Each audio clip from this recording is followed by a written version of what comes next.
going to be woven in throughout this entire experience. And we gave you a little bit of an overview around that. Today, we're going to be focusing on that personal skills component of that framework. So when we think about work ethic, integrity, and we're going to have some great conversations this morning with some employers. They're going to dive in and peel back some layers on this.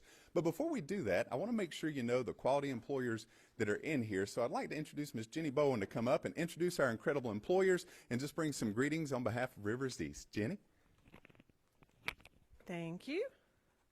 Good morning, everyone. Thank you for venturing to Beaufort County today. We're excited to have you here in Beaufort. Excited to continue to see the Rivers East Academy grow as we do each session. And we're very pleased today on behalf of myself as well as Brad Hufford and the Local Economic Development Group to have multiple employers here to talk with you this morning through Shop Talk. So we have Renee and Kim are here from Nutrien, which I'm going to let them talk a little bit about what they do and make, because that's a very unique site.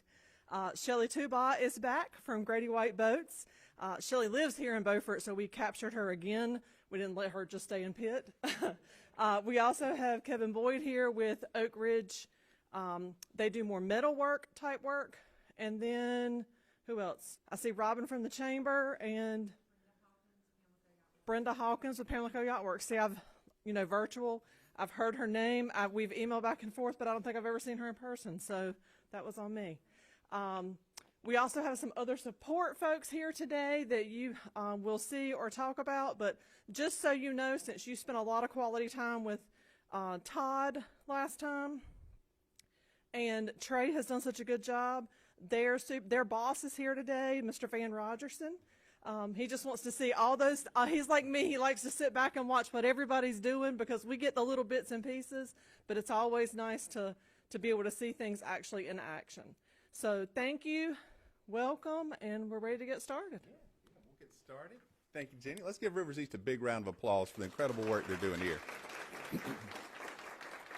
And a key partner to today would not be possible without, and you're going to get to experience our incredible community college system as we go throughout the entire Rivers East Academy. We'd love to welcome up Mr. Ben Morris. He's Dean here at Beaufort Community College. Ben, come on up. Good morning. I'm Ben Morris. I'm the Dean of the Business, Technology, and Public Service Division here at the college. I want to welcome you here. One thing that's probably the most important thing that I need to tell you is where the bathroom is at. So if you go back out just like you're going the way you came in, but instead of heading straight to the door, make a hard right. That's where the bathrooms are, so I wanted to tell you that. But I do want to welcome you here.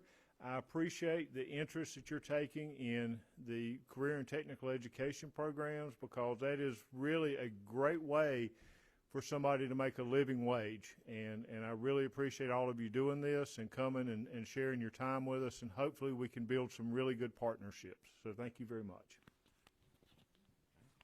Thank you, Ben. Big round of applause for Beaufort Community College. Thank you, Ben. Now, up next is one of the most exciting parts. Next, we're going to jump into our Shop Talk series, where you're going to get to hear from some incredible industry experts, moderated by Mr. Trey Goodson over here. So we're going to have a great panel for you. After that, to give you a little bit of logistics, once that Shop Talk panel wraps up, we're going to be heading outside, check out a great boat building demo, and then we're going to split up into our groups and go get some more rich hands-on experiences and some of the awesome programs they have here at Beaufort Community College. So we'll go over those logistics when we get there, but without further ado, Jenny did a great job of introducing some awesome industry folks that are with us. So I want to bring up Trey and our industry partners here for an incredible conversation on employability skills and what the industry looks like here in Beaufort County. Yep.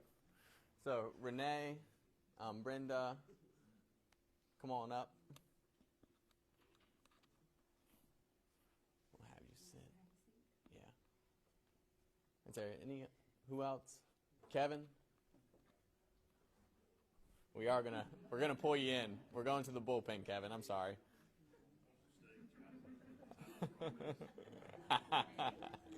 It's all right. Easy questions. Nothing crazy. All right. Thank you guys for coming today. Happy to have you. Welcome to the second edition of Shop Talk series. We've got some great employers today. Again, I'm Trey Goodson, Director of Marketing Communications with NC East Alliance. First, we want you to introduce yourselves, who you are, who you work for, and what you do. Hi, I'm in Human Resources at Nutrien in Aurora, North Carolina. I've been with the organization since 2014. I've been in Human Resources since the 90s. It's nice to see all of you today. Hello, I'm Brenda Hawkins, Pamlico Yacht Works, which is a new startup company. I've been there since 2021. I have 32 plus years in human resources, so I'm there with you, Renee. Glad to be here today. I'm Kevin Boyd. I'm founder of Oak Ridge Industries. It started in '96. Expanded greatly in 2012. Today we're about 65 employees, and we manufacture sheet metal products, welding, maintenance services, etc. for local industry. Thank you, guys. Glad to have you here today. Quick question for my video folks. Do I need to pass this around? Yes, if you could. Okay, sorry. Thank you. My first time. Renee, so first we'll start off, basic question. What does employability mean to you and your organization? When you look at an employee, what are you looking for? What does employability mean to you? I think what most leaders are looking for when they're interviewing individuals for employability, if we're looking for someone maybe right out of high school who doesn't have a lot of experience, I think you're looking for someone who has shown initiative. So whether that's, clubs,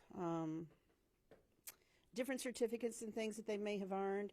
We do utilize the CRC, so someone who is able to have done well on that and meet that criteria, and just shown maybe some type of familiarity or with work ethic, that they have done something to show that they can go somewhere and kind of stay, and that they can continue to grow. When we're looking for individuals who may have had some work history, that we're looking for people with experience, it's a similar thing. That they have gone somewhere, that they have shown, mobility up front, through their career, that they are promotable. Generally that shows that someone can come to work on time, and that someone else has recognized that work ethic. From a skills, ability, we are looking for trades and craft and heavy equipment operation. If you aren't familiar with Nutrien, and I didn't mention that earlier, we are a phosphate mine in Aurora. So we are one of the largest deposits of ore on the East Coast of phosphate. And what we do is very unique. I mean, there's 1,000 employees at our site, and it generally is craft and trade in heavy equipment operation, chemical plant operation. So that is the kind of individuals that we're looking for that's interested in that kind of work. You can have a great career at Nutrien for your entire life, and can start out at, frontline, entry level, and then just grow. So someone coming right out of high school who's not college track can come and grow their career in 100 different directions, whether it's safety, operations, leadership. Safety is probably one of the biggest things, to have that core ethic of caring about yourself and the people that you work with and making sure that you do things the right way. I think that's part of work ethic in general, that you are kind of honest and that you do things correctly. Showing up on time, being coachable, and having a willingness to learn and being motivated. Well, I would say ditto to everything Renee said. As far as Pamlico Yacht Works, we build custom yachts for MJM, which is a 20-year legacy with the Johnstone family. Building a company from a startup, we had people to draw from other areas, different counties that have boat building operations, but we also have to think about what we can do to contribute to the community where we already have other employers basically doing the same processes that we do. So we're focusing on training employees, and so having someone with the mindset, that this is a trade I want to learn. I'm willing to invest my time. We have classes that we're offering. We're getting ready to partner with the community college at the first of the year in an apprenticeship program, and we've been very privileged to be able to work with Connor and Ben and that team with their boat building school. So as far as technical skills, they're aware of what we need, and we're trying to customize a program to be able to employ more people that don't have that skill. One of the most important areas that we focused on lately is just core competencies, and this is a top-down process that, is it okay if I talk about that now, or do you want me to? Go right ahead. Okay. I had a good conversation with Trey about this, but as far as being employable is being, to me, understanding how to make quality decisions, and knowing how those decisions impact your peers, impact your department, impact the company. And that's, decisions that we make in our personal lives about, whether we're going to get up early enough to arrive at work on time, or, we're going to let something slide, and that kind of goes back to integrity. It all starts with a decision, and it's something that's hard to teach, but I think in a collaborative effort we can all find ways to further develop our up and coming employees and help them with those core competencies. Wow. I got to follow up to all that in the question. You want to trade places? I've said I've been in hiring and the metal workers for all my life, for my career, 32 years at Flanders, and then what time I've had Oak Ridge here since 2012.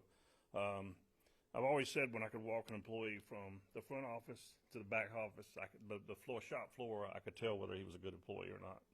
It's just the way he carries himself, the way he looks at things, his observations and things of that nature. I could tell whether he was going to be a good hire or not. So those are things we're looking.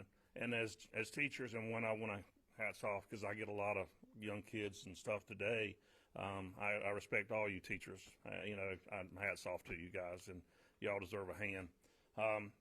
But because we get those employees too, they're right fresh out of college, or high school. But what I would really suggest to teachers today is field trips. Kids don't know what they want to do in life. They don't even know what's out there. They don't have a clue how things are made, built, done, and a lot of it is fascinating to kids. So I would suggest, there's a lot of people that are choosing a career. If they saw what careers were all about downstream, they may make a better choice or make the right choice first. So I encourage you guys at our shop. I'm sure Nutrien does the same thing. Grady White, Pamlico, I encourage field trips. Seeing is believing, So that's just some suggestions that I would suggest to you guys, and I feel like all our doors are open. Yeah, and ditto to all that other stuff they said too. I'll pass that invitation out. One of the things that we have wanted to do, and our training manager is here today as well, and similar to what she mentioned, is that we grow within, right? I mean, if you come in at an entry-level individual, we have very specific training programs, and we will train you. We have apprenticeship programs for our maintenance and electricians, and we also have an operator and training program for our chemical plants and heavy equipment operators. So someone doesn't have to come in with experience, and they can grow their career. And any of you that are interested, one of the things that we were hoping to do next year as part of our program in the HRN training was bring schools on site and be able to do presentations about what careers are, and opportunities are available. And we're looking at individuals between that 8th grade, and 10th or 11th before they're making those final decisions, about what they would like to do. So if any of you would be interested, I just know that's not necessarily work ethic. I'm doing a little promoting. Stop by and see me. I'll hand you my card and we can talk. No, thank you guys. That's why we're here. It's so important is to get connected to these employers. I hope I'm invited as well. I love field trips. Can't wait to go, especially on the boat ride, Brenda. Really looking forward to that one. So thank you guys. Renee, you touched on safety, and it's so important to understand safety as an employee. In your respective companies, how do you teach safety? How do you identify an employee that can understand safety? And what are those different safety rules that you have within your operation? And Renee, we'll start with you. Oh my goodness. So safety first is obviously a core value. We want everyone to go home the same way that they came. And it is a core value. It's something that we talk about every single day. We have multiple individuals that come onto our site that have worked for other employers and just say that it's just different. I absolutely think that our leadership team and all of our employees get up every single day with that as a mindset. You know, we have a stop work authority that anybody can stop work at any level, no matter who it is, that if you think it's unsafe and you're not certain, you can stop a job. And you can step back, you can evaluate it. Maybe it was 100% fine and you can keep going, but you were uncertain and you wanted everybody to be safe and you wanted to be sure before you took that next step. And, you know, we do a lot of things in our organization. People, are exposed to a lot of different things, and we just want to make sure everyone is safe. I mean, what we do is safe, and we take all those protocols, but we want to make sure everybody feels that way, and we continue to operate, and we don't skip any steps that could potentially, harm someone or someone else or a coworker. So it is 100% a mindset. We want to stop. We want to take frequent breaks. You have to continue to also, environments change. And I think you don't think about it so much. I mean, I completely look different at driving since I've started with this company. I mean, everything I do, even at home. I mean, it's one of those things that once you kind of are in this environment, you take it with you. Whether it's putting on your goggles when you're weed eating, and different things, or maybe putting on, earmuffs to protect your hearing, different things that you might not think about, that you even take home with you. But for our employees, we want to make sure everybody is safe and that we just, they come in the first day. We have a 40-hour orientation. We spend 24 hours of that orientation just talking about safety at our plant site and making sure that employees, know before they go into it, and then, they have somebody that they work with. So, and how do you identify someone that has that mindset? I think you try to evaluate someone's ability to or willingness to take risk. We want to make sure that we have people that will slow down and that will ask questions. But I think it is definitely learned. I don't think that if you haven't been exposed to that type of environment or that type of language, you may not know.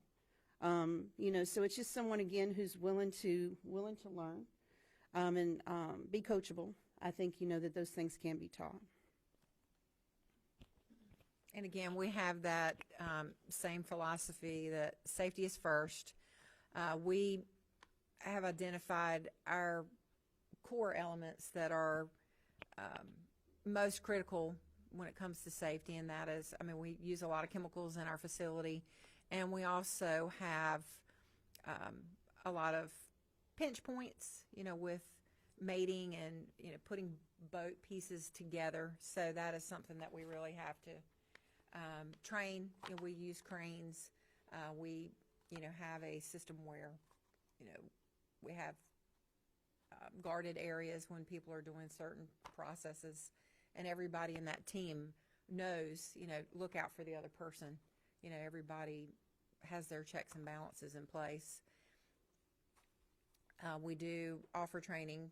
We're getting ready to send a whole team through OSHA 30 training here at the community college, as well as our internal environmental health and safety department. They do ongoing and annual training for our employees as well.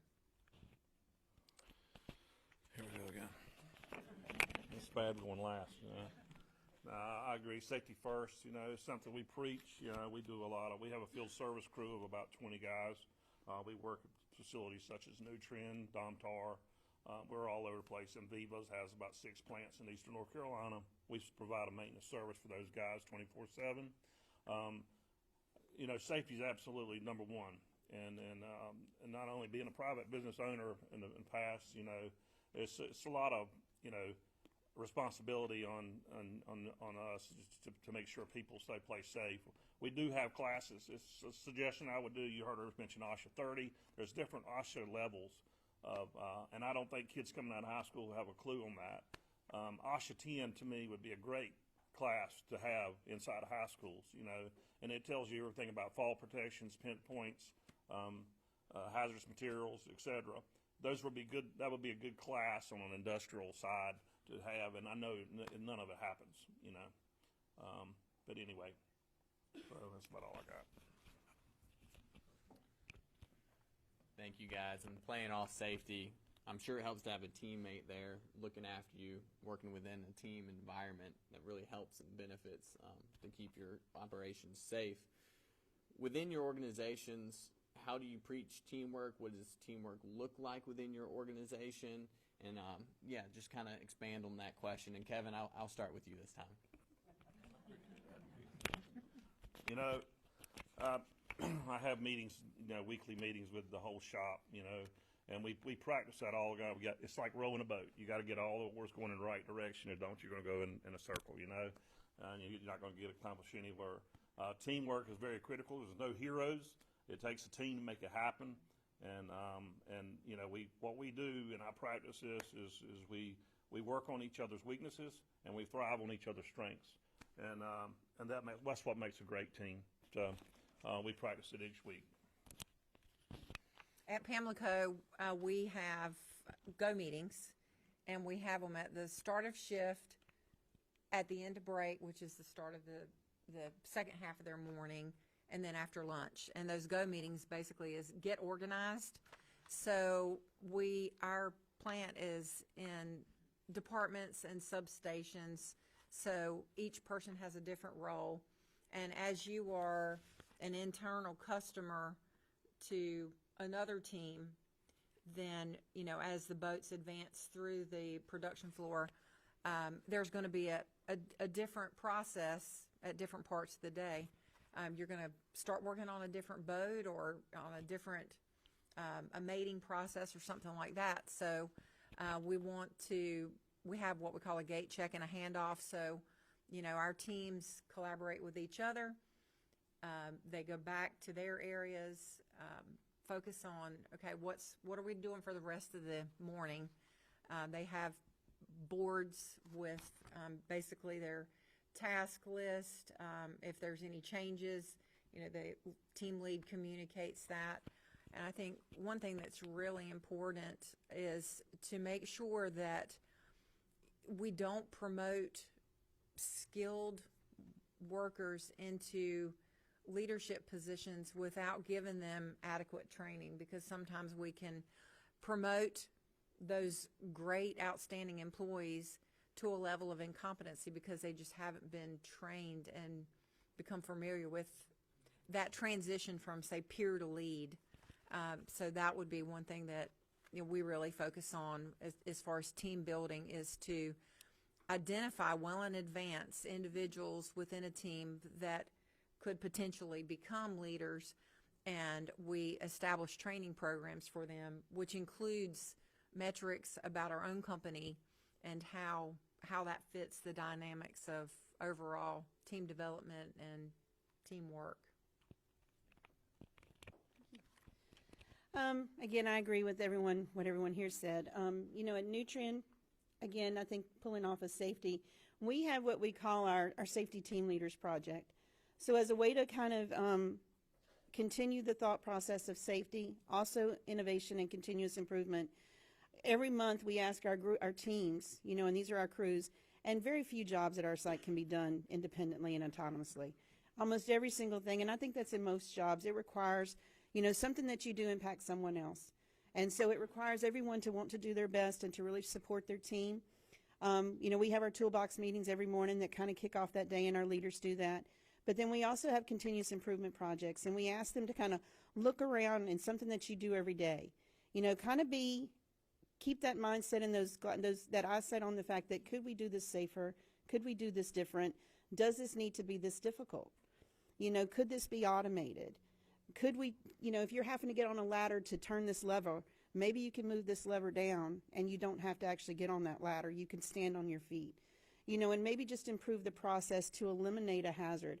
And we asked all of our employees to look at those things every day, and they submit these projects every month, to be able to win for the month. And then you have a team that wins for the year. And then that group can get to go on a trip or different, prizes and things like that that's part of that. So that keeps everyone thinking about improvement and continuous improvement. That also keeps them working together as a team to every month be looking for that next thing that we could potentially make better. And they submit that as a group, they win as a group. But there's lots of different things that we do. Building on what she said about leadership, we have a supervisor assessment program. If someone is interested, they can raise their hand. They begin to sit up when someone is absent. They go through our process. They take classes. We put them in leadership classes. And so when that time comes and that perfect job potentially comes available for them to apply to, it's not the first time they've sat in that interview setting. It's not the first time they've written a resume. It's not the first time that they've had an opportunity to lead a group of people. And it just obviously builds on success. And so those opportunities, you know, when we talk about Nutrien as a career, you can come in entry level, you can go into safety specialist planning, multiple different, whether it's a supervisor role, lots of different career opportunities that just, you know, that tree has 1,000 branches. And, you know, so there's lots of opportunities to grow within. Thank you, Renee. You're welcome. Do we have time for one more question? Okay, awesome. Brenda, you touched on something. You can be the most skilled employee, the most skilled athlete, but maybe not be cut out to be a leader or even be a great teammate. What does being a leader look like at Pamlico Yacht Works? What does that training program look like, and what does it take to be a leader? I brought this up here. Our owner, Peter Johnstone, the first week that I met him, he wrote in the front page of a book, and it's called FYI, and it's a personal development book that has 38 core competencies in it.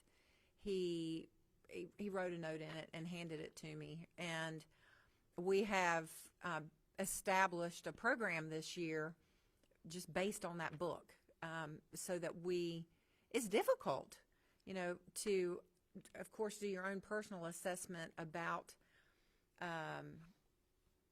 skills such as managing ambiguity or being collaborative or communicating, or decision quality was one thing that Trey and I talked about. So we've really been focusing with our leadership team to evaluate our personal strengths and then look at, build on others, you know, learn from others that, so we've all identified where, you know, our strengths are with just these 18 so far, and, you know, what our roadblocks are, what our career stallers are, things like that we can all work on as a group. And you have to be very vulnerable, you know, with your team to be able to share those experiences.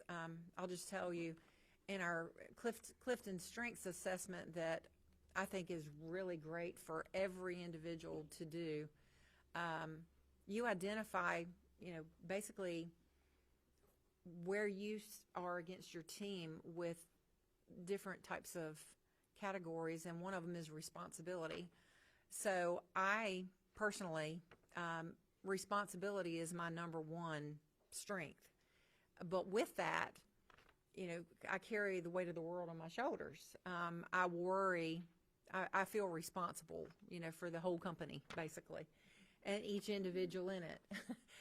But one of the things that I've learned through this collaboration and this training is that, you know, some of the things that I identified that might be a roadblock for me, such as overcommitting myself.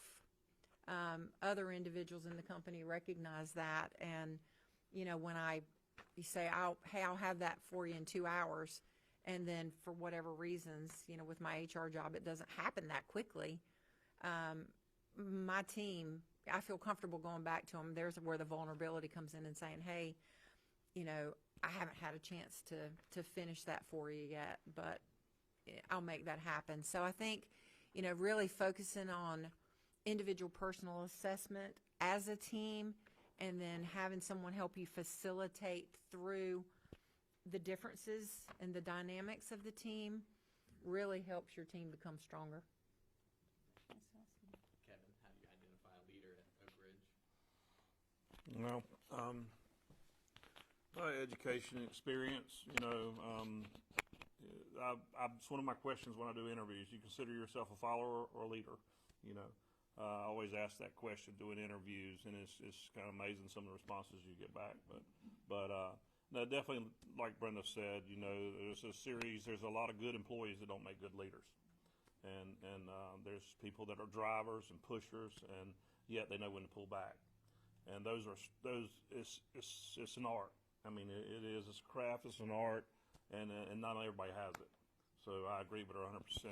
Not all great employees. I've got some great employees that didn't make good leaders at all, and I've ruined some good employees trying to make a leader out of them. I wouldn't say ruin them, but we had to go backwards, and it's hard to go backwards in compensation. If you ever move forward in compensation, it's hard to take an employee and put them back. So it's caused some issues in the past. So you just got to be careful with your leaders. Have training classes, educations, evaluations. We have an evaluation sheets that we do on our employees annually, and we pay close attention to those. And we always hire on outside too, you know, and those are all risky because you don't know those employees like you do the one inside. But we do a lot of our leaders come from the outside because we don't have that guys ready to take that next step forward. But anyway. I agree with everyone. I think, you know, everything that they said as well. You know, I think we do take a very, as logical a process with that stuff as we can. You know, a lot of those promotions are within. We do sometimes hire outside for experience, but we do try to grow employees that are interested in growing.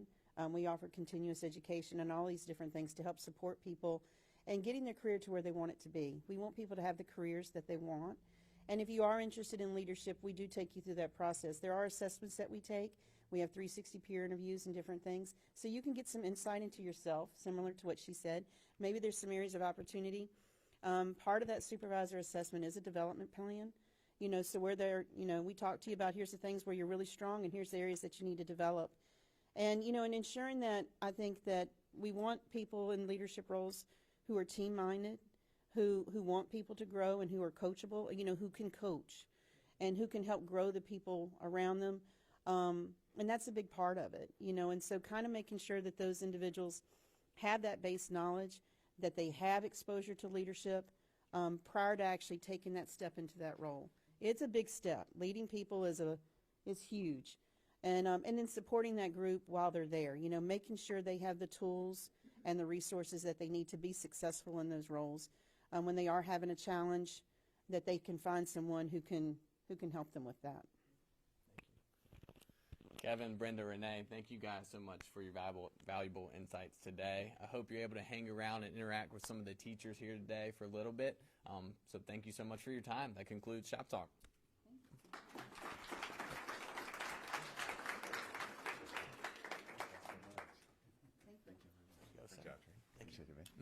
Yeah, incredible panel. It's some deep thoughts. How many of us have often thought about everyone just because they're a great employee doesn't necessarily mean they're going to make a great leader just off the bat, right? If there's a takeaway from today, how do we work on developing those traits, those characteristics, many of which we see in that framework that we've been talking about to help people elevate to that? But there's also conversation around, when you look, a lot of times we have conversations about turning weaknesses into strengths, but there's a lot of data and research that shows if more effort is put into making the strengths that they already have even stronger and greater, the power in that compared to trying to turn a weakness into a strength and what someone can grow and become. So some incredible insights from our employers today. Thank you so much for jumping into that.